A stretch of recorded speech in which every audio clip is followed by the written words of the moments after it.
जय हिंद दोस्तों, मैं आपका दोस्त स्वागत करता हूं आपके अपने यूट्यूब चैनल मैथ्स टेबलेट में।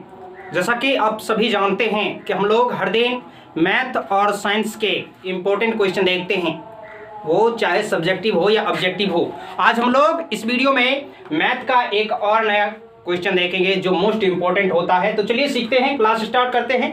उससे पहले अगर आप इस चैनल पर नए हैं तो इस चैनल को लाइक कीजिए, सब्सक्राइब कीजिए और अपने दोस्तों में शेयर जरूर कीजिएगा। चलिए देखते हैं, क्वेश्चन दिया हुआ है, ऐसी दो संख्या ज्ञात कीजिए जिनका योग 27 है और गुणनफल 182 है।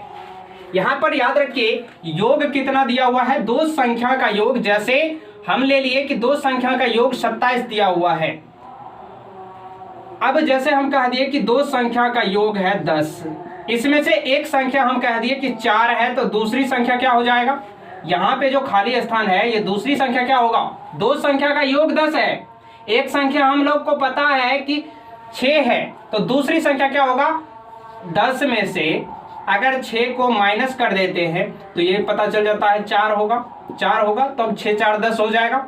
ठीक है, तो जो संख्या पता हो और जितना दोनों का योग है उसमें से अगर घटाते हैं तो वो दूसरी संख्या प्राप्त हो जाता है। तो हम लोग को यहाँ पे दिया हुआ है दो संख्या का योग, तो एक संख्या को हम लोग क्या कर लेते हैं, x मान लेते हैं। दूसरी संख्या और दोनों का योग दिया हुआ है कितना, 27। 27 में से अगर x को घटाते हैं, 27 में से अगर x को घटाते हैं तो यही दूसरी संख्या हो जाएगा, यहाँ का स्थान का होगा कि नहीं होगा। इसी प्रकार से ना किए हैं, 6 पता था, 10 दोनों का योग था, 10 में से 6 घटा दिए 4 आ गया, यही होगा। चलिए मानते हैं, अब एक संख्या को हम लोग क्या करना पड़ेगा, मानना पड़ेगा। तो लिखेंगे मानने के लिए, कैसे मानेंगे, तो जो कुछ सवाल में दिया हुआ है उसी के अनुसार से हम लोग बनाते हैं, बिल्कुल भी कुछ अपने मन से नहीं देते हैं। लिखना है बस यहाँ पे इतना, सॉल्यूशन सॉल्यूशन। ठीक है, अब क्या लिखेंगे, माना कि दो संख्या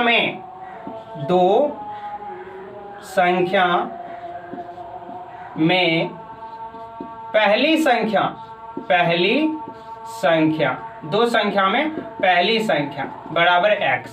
अब दो संख्या होगा तो उसमें पहला और दूसरा तो होगा, इसलिए हम लोग मान लिए दो संख्या में पहली संख्या x है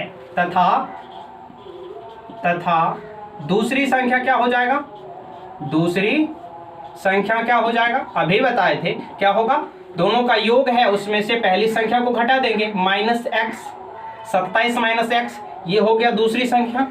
अब लिखेंगे प्रश्नानुसार, क्या लिखेंगे, प्रश्नानुसार।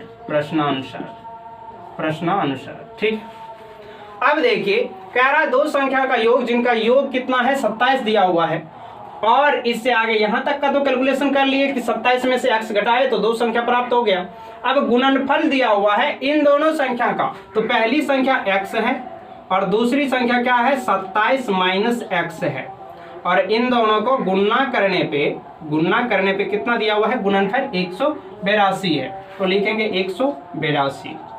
अब क्या करना है, x से 27 में भी गुणना करेंगे तो कितना हो जाएगा, 27x माइनस x से अगर x में गुणना करें तो क्या होगा, x² बराबर में कितना, 182।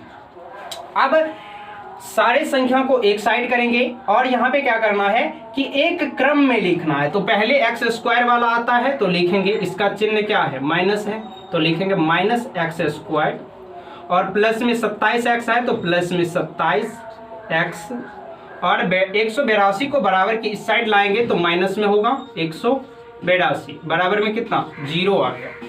अब क्या करना है कि फर्स्ट इंटू लास्ट करके कर देते हैं, इसका गुणांक कुछ नहीं तो 1 और 182 को अगर गुणा करें, 1 को और 182 को, तो 182 आएगा।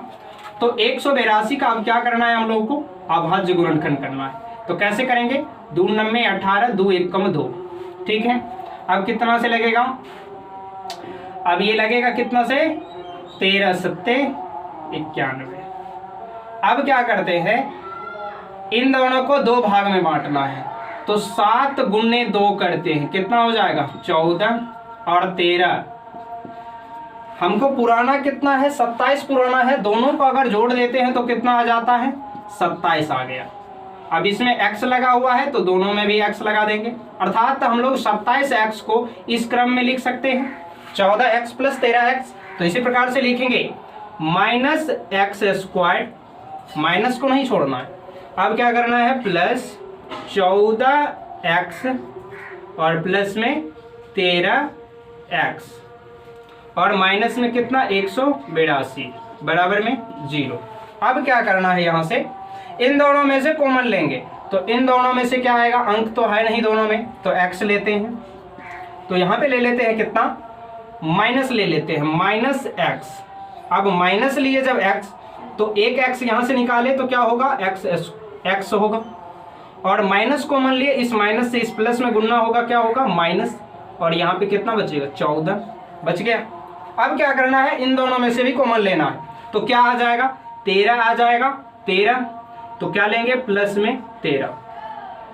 अब प्लस में लिए हैं तो यहाँ का चिन्ह नहीं बदलेगा, क्योंकि प्लस से अगर माइनस में गुणना होता है तो प्लस माइनस ही होता है, तो यहाँ से क्या बचेगा x और यहाँ पे माइनस, इसमें अगर 13 से भाग करेंगे कितना होगा 14 बराबर में 0।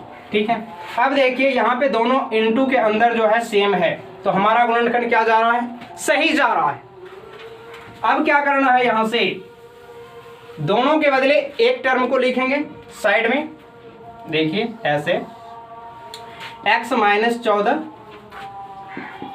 x माइनस 14 ब्रैकेट से बंद कर दिए। अब जो बाहर वाला है माइनस एक्स और प्लस 13, इसको लिखेंगे माइनस एक्स और प्लस में कितना 13, इन दोनों को बंद कर दिए बराबर में कितना 0। अब यहाँ से क्या करना है, एक बार x माइनस 14 बराबर कितना 0 करना है, एक बार क्या करेंगे x प्लस 13 बराबर 0 करना है। इधर से अगर x का मान निकालते हैं तो क्या होगा, x बराबर माइनस में है, बराबर की उस साइड भेजेंगे तो चिन्ह बदलता है, 14 आ गया, ये हो गया प्लस में मान। और इधर से अगर x का मान निकालते हैं तो x बराबर प्लस में है तो माइनस में होगा 13, तो माइनस का मान तो हम लोग नहीं लेते हैं, तो लेते हैं कौन सा, प्लस वाला मान। हमेशा ही कौन सा मान लेना है आप लोगों को, प्लस का मान लेना है। अब अगर प्लस का मान पता चल चुका है तो वो क्या निकला है, x बराबर 14। x किसको माने हैं, पहली संख्या को, तो लिखना है आंसर दे करके ऐसे, अतः पहली संख्या बराबर कितना 14। तो दूसरी संख्या क्या हो जाएगा, दूसरी संख्या बराबर क्या होगा, दूसरी संख्या को माने हैं 27 माइनस एक्स, तो 27 में से कितना घटाना है, 14 घटाना है, कितना आएगा, यहां से 3 आएगा और यहां से 1 आएगा, अर्थात 13 आएगा। क्या होगा 13 आएगा, और ये दोनों हो गया आपका परफेक्ट आंसर, जो कि पूछ रहा था कि दो संख्या ज्ञात कीजिए, तो दो संख्या हम लोग ज्ञात कर दिए हैं। इस प्रकार से ऐसे सवाल को आप लोग बना सकते हैं, और बोर्ड एग्जाम में हर बार इस टाइप का क्वेश्चन आप लोगों को देखने को मिलेगा, और वो भी 2 मार्क के क्वेश्चन में। तो ऐसे ही सभी सब्जेक्ट का क्वेश्चन आप लोगों को इस चैनल के माध्यम से मिलता रहता है, चाहे वो हिंदी का हो, ऑब्जेक्टिव, सब्जेक्टिव, या फिजिक्स, केमिस्ट्री, बायो का हो। तो ऐसे ही वीडियो पाने के लिए अगर आप भी बोर्ड एग्जाम की तैयारी कर रहे हैं तो इस चैनल से जरूर जुड़े और अपने दोस्तों में भी शेयर जरूर करें। मिलते हैं ऐसे ही एक नए जबरदस्त वीडियो के जरिए, तब तक के लिए जय हिंद,